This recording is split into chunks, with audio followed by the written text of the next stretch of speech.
Bonjour, bonjour. Je vous propose de bientôt commencer dans cette journée scientifique où on retrouve plein de gens. C'est comme un peu une réunion de famille. Et je pense qu'il faut un petit peu la traiter comme ça. C'est-à-dire que on va vous parler de Constance. Vous êtes assez nombreux parce que cette réunion se fait en hybride. Donc il y avait 400 inscrits. Donc une partie en présentiel et une partie en visio. En sachant que voilà, les visios vont être remises après ça sur notre nouveau site YouTube. On a une chaîne YouTube Constance pour qu'elle puisse être regardée par des volontaires, par des chercheurs, par tous ceux qui seraient intéressés par le programme de cette journée. Parmi les personnes ici, il y a des volontaires de Constance. Et donc, il y a aussi l'association qui est là. Donc, si les volontaires souhaitent parler aux membres de l'association, voilà, ils sont là, ils lèvent les bras. Surtout, n'hésitez pas à aller discuter avec eux. Ils vont présenter à la fin de la journée, ils vont présenter un projet qu'ils souhaitent mettre en place avec l'équipe de Constance autour des aidants. Voilà, donc je vous propose de commencer tout de suite. Je vais vous parler de Constance. Il va y avoir une présentation à deux voix. Une première partie, que je vais vous parler de ce qui se passe dans Constance, sur le socle, la façon dont on recueille les données dans Constance, de façon un peu pérenne maintenant. Et puis, place aux jeunes pour une autre présentation sur l'innovation et la modernisation de Constance. Et Sofiane Cab va vous faire cette deuxième partie de la présentation. Alors, qui sont les 220 000 volontaires? C'est une diapo que, pour ceux qui viennent régulièrement, vous connaissez. Donc, 54% de femmes, une belle distribution, une belle variabilité sur les niveaux d'études à l'inclusion. Et puis, ceux qui ont compris, il y a une cohorte de référence de 400 000 non volontaires, c'est des personnes qui sont complètement représentatifs de la population éligible à Constance. Donc cette cohorte de référence, elle est suivie dans les bases administratives qui nous permet de comparer entre cette base de référence et les volontaires de Constance. Ça nous permet de comparer les effets de sélection et de pouvoir pondérer la cohorte. Ce qui est important de regarder, c'est les volontaires, ils vieillissent comme nous. Voilà ici la pyramide des âges à l'inclusion. Et voilà la pyramide des âges actuellement, où vous voyez effectivement des volontaires qui vieillissent. Le pointeur. Ah, pardon. Excusez-moi. Les volontaires qui vieillissent. Là, ici, on avait encore des jeunes 18-25 ans. Vous voyez qu'il y en a de moins en moins. Par contre, on voit une nouvelle tranche d'âge arriver, qui sont celles des plus de 70 ans, puisque l'inclusion, on n'incluait que les volontaires à partir entre 18 et 69 ans. Les données indispensables, ce sont les adresses pour pouvoir joindre les gens, mais aussi pour pouvoir travailler sur l'environnement. Vous voyez sur cette diapositive les adresses. Quand les volontaires y rentrent dans Constance, on suit les adresses année par année pour leur envoyer leur questionnaire. Et on met à jour, chaque déménagement est mis à jour, soit via la poste, soit via les volontaires qui déclarent leur changement d'adresse au numéro vert. Et donc, vous voyez sur cette carte un petit peu animée que les volontaires y déménagent. Et on a 27% des volontaires qui ont déménagé au moins une fois. Donc, c'est un vrai challenge pour suivre ces adresses. Et vous voyez qu'au début, ils étaient vraiment dans les 21 départements de Constance. Et vous voyez qu'ils déménagent alors, en dehors des départements et qui vont vraiment dans des régions assez sympathiques, sur la côte atlantique, au centre de la France. Et puis, pour 80 600 participants, on a recueilli leurs adresses depuis la naissance. Et vous pouvez voir à droite où habitaient les volontaires en 1990. Ça, c'est les adresses qu'on a pu coder pour 55 000 personnes pour lesquelles on avait tout le calendrier résidentiel depuis leur naissance. Et donc, vous voyez qu'en 1990, finalement, ils habitaient dans toute la France. Et quand on regarde ici, c'est la carte de Paris, eh bien, vous voyez aussi qu'ils habitent dans toute la ville, dans tous les arrondissements. Et on voit bien où se situent les gares, les grands jardins, tout ça. Donc, enfin bref, vous voyez qu'ils habitent... il y a une répartition géographique qui est très intéressante. Elle est intéressante parce que, aussi, du moment qu'on a des adresses géocodées, eh bien, on peut apparier ou faire des évaluations des expositions, par exemple, des expositions environnementales des volontaires. Alors, la participation au questionnaire de suivi, elle baisse. On s'y attendait. On espère qu'elle ne va pas trop baisser. Vous voyez qu'en 2023, elle était de 54,5%. Il y a eu un petit trou après le Covid, entre 2020 et 2022. À cause du Covid, on n'a pas pu faire de questionnaire en 2021. Et voilà, il y a eu une petite baisse à peu près de 8 points de participation et on n'arrive pas à remonter la participation au niveau de ce qu'elle était avant. Mais quand on regarde, il y a 62% des volontaires répondent à au moins la moitié des sollicitations. Donc, ce n'est pas parce qu'un volontaire ne répond pas une année qu'il ne va pas répondre l'année suivante ou 2 ans plus tard ou 3 ans plus tard. Par contre, comme les volontaires sont suivis également dans les bases administratives, c'est le fait qu'ils ne répondent pas une année à un questionnaire ne veut pas dire qu'on ne va plus les avoir dans les bases administratives.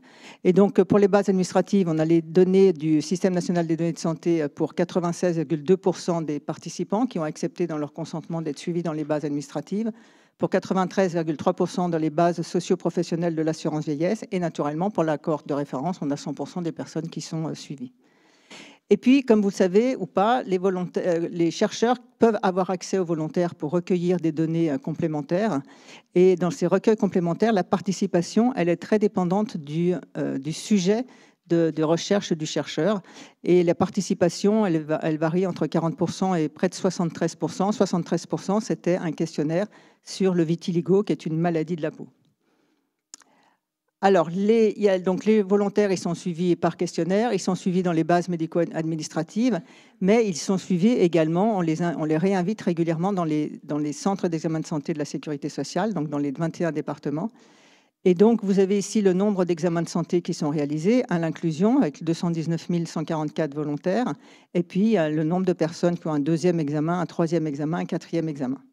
Donc, on devrait en fait en avoir plus, mais il faut rappeler que pendant la pandémie, les centres d'examen de santé ont fermé pendant 1 an et qu'il s'est passé dans les centres ce qui se passe dans les autres organismes de santé. Finalement, eh bien, il y a un manque de médecins, un manque d'infirmières et on a du mal à remonter, à retrouver les taux de participation d'avant la pandémie.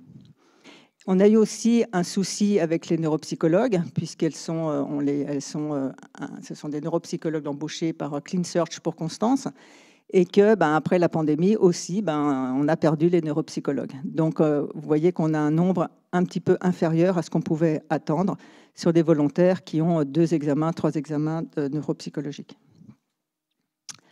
Alors, les sorties d'études, il y a 3 façons de sortir de Constance.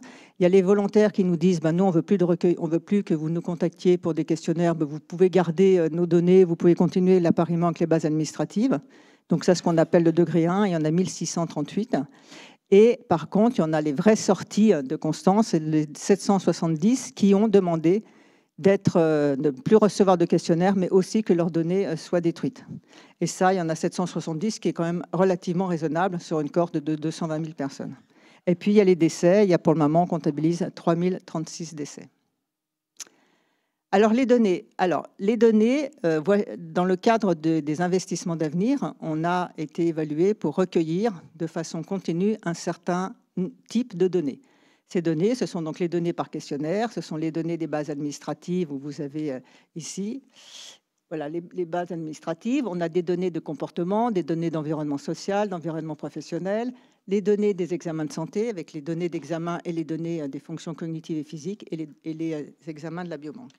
Ça fait des milliers de variables déjà par volontaire. Et donc, vous pouvez retrouver, on a fait un nouveau site de Constance, et dans l'espace scientifique, vous avez un onglet Data, données, et donc, dans cet onglet, vous retrouvez tous les catalogues, les différents catalogues de données de Constance. Il y a les catalogues de l'inclusion, de suivi, il y a les catalogues SAPRIS, c'est les catalogues des données qu'on a recueillis lors du Covid. Et puis, vous pouvez cliquer sur ce qu'on appelle l'application Stéthoscopa, qui va pouvoir vous donner des descriptions des données qui sont dans la base de Constance. Donc, vous avez des descriptions sur...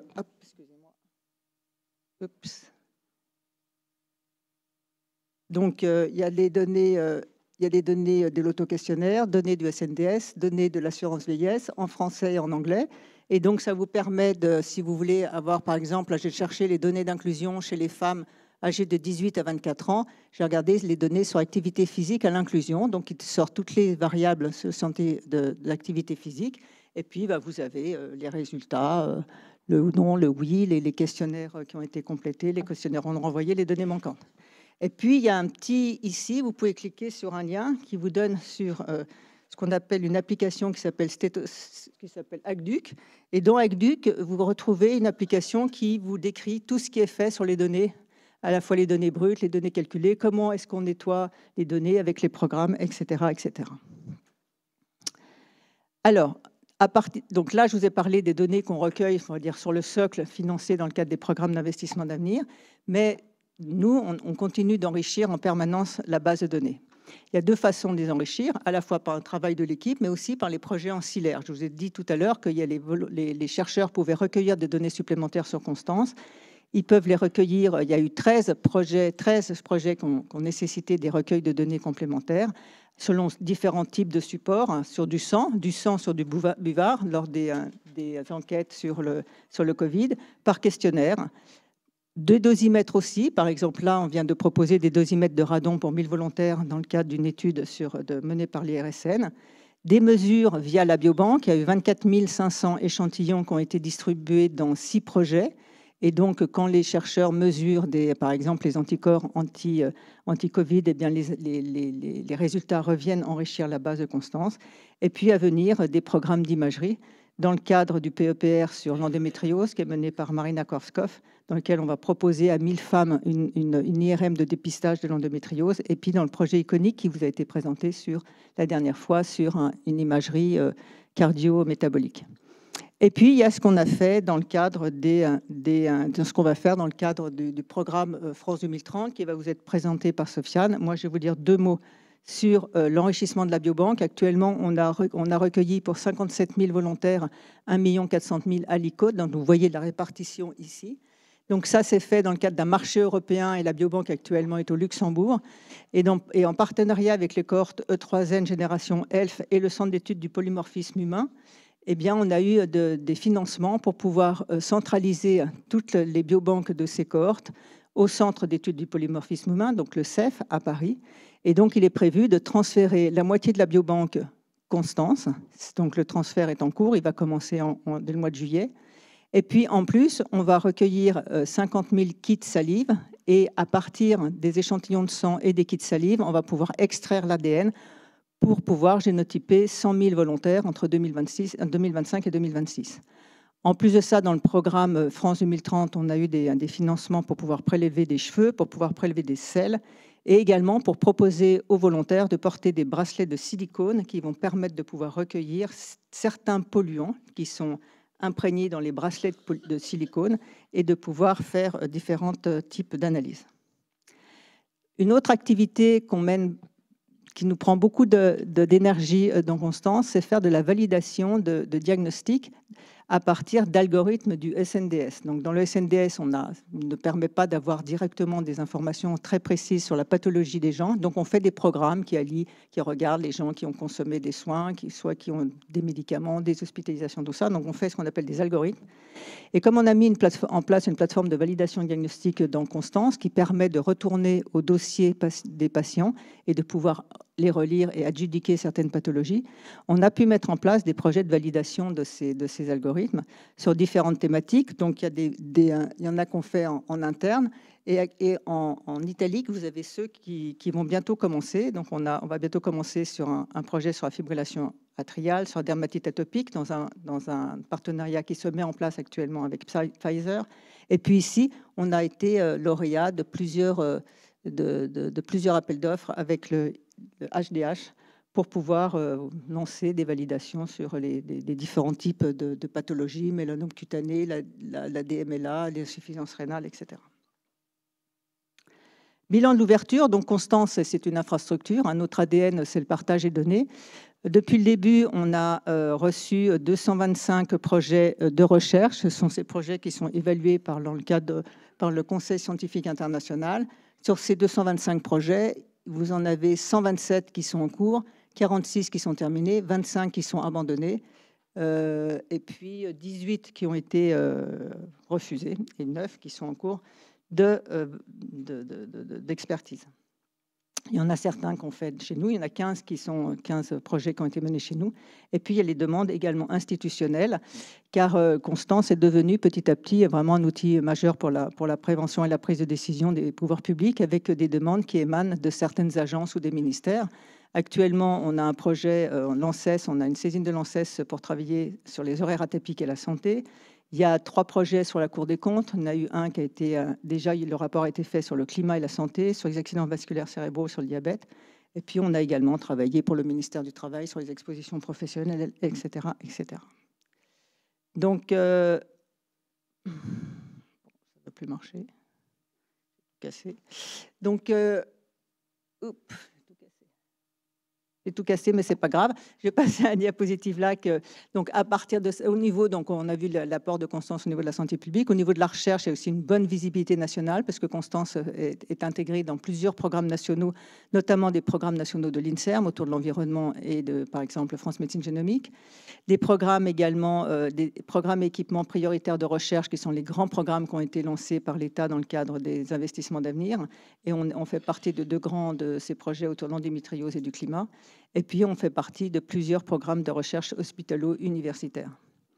On mène également, sont menées des recherches à fort impact sociétal. J'en citerai certains, notamment ceux qui sont faits en collaboration avec le Centre international de recherche contre le cancer autour des dépistages du cancer du poumon, des tatouages avec un papier qui va bientôt être proposé sur tatouage et risque d'hépatite virale. On a aussi un programme sur une cohorte européenne de téléphonie mobile et puis tout ce qu'on va faire sur ce qu'on est en train de faire sur le climat et santé. Non.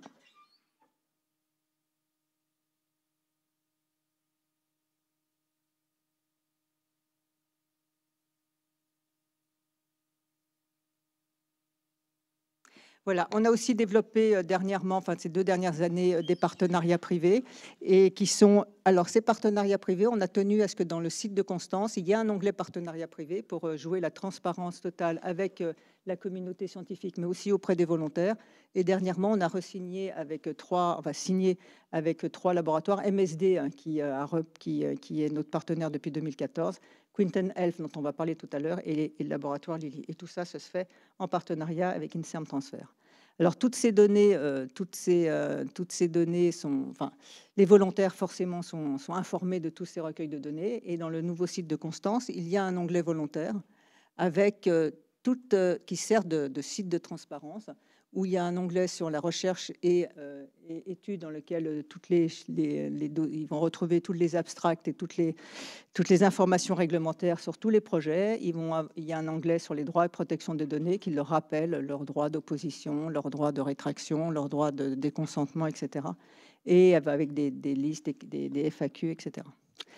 Donc, avant de passer la parole à Sofiane, je voudrais dire quelques mots sur la cohorte Gazelle, puisque c'est la journée des cohortes. Donc, Gazelle est aussi une cohorte qui est menée dans le cadre de l'UMS.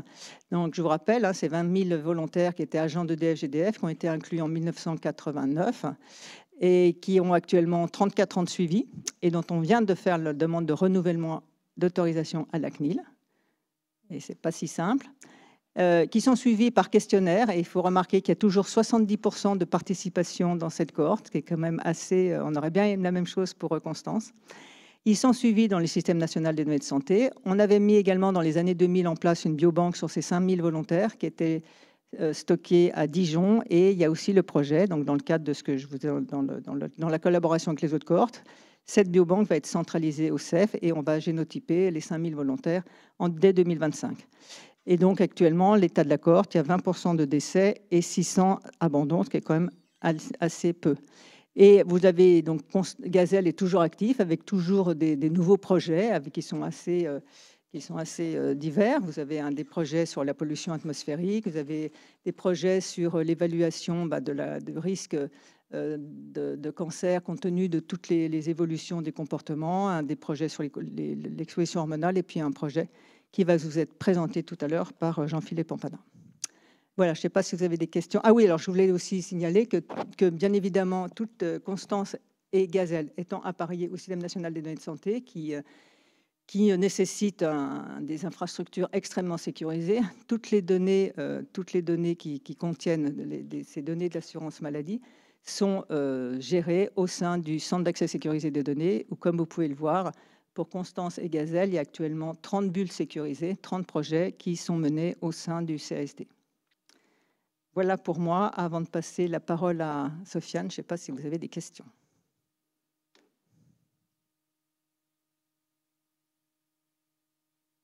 Oui.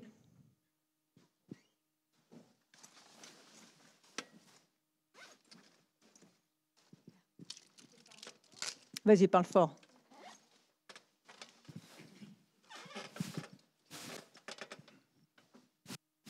Bonjour, donc Sylvie Ledoux de l'association Constance.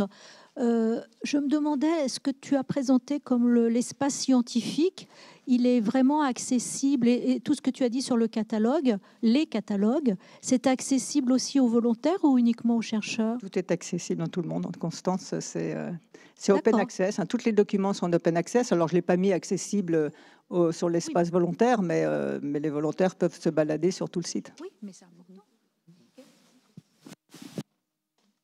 Ce qu'on va mettre en place bientôt, c'est une application qui va permettre le croisement de certaines données, et là qu'on ouvrira qu'aux chercheurs qui veulent déposer des projets sur Constance pour avoir des effectifs un petit peu plus précis.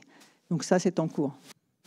Mais même l'application Stéthoscopa, les volontaires peuvent aller se balader dedans, sauf que c'est quand même un tout petit peu compliqué. Voilà, s'il n'y a plus de questions, je vais demander à Sofiane de prendre la suite.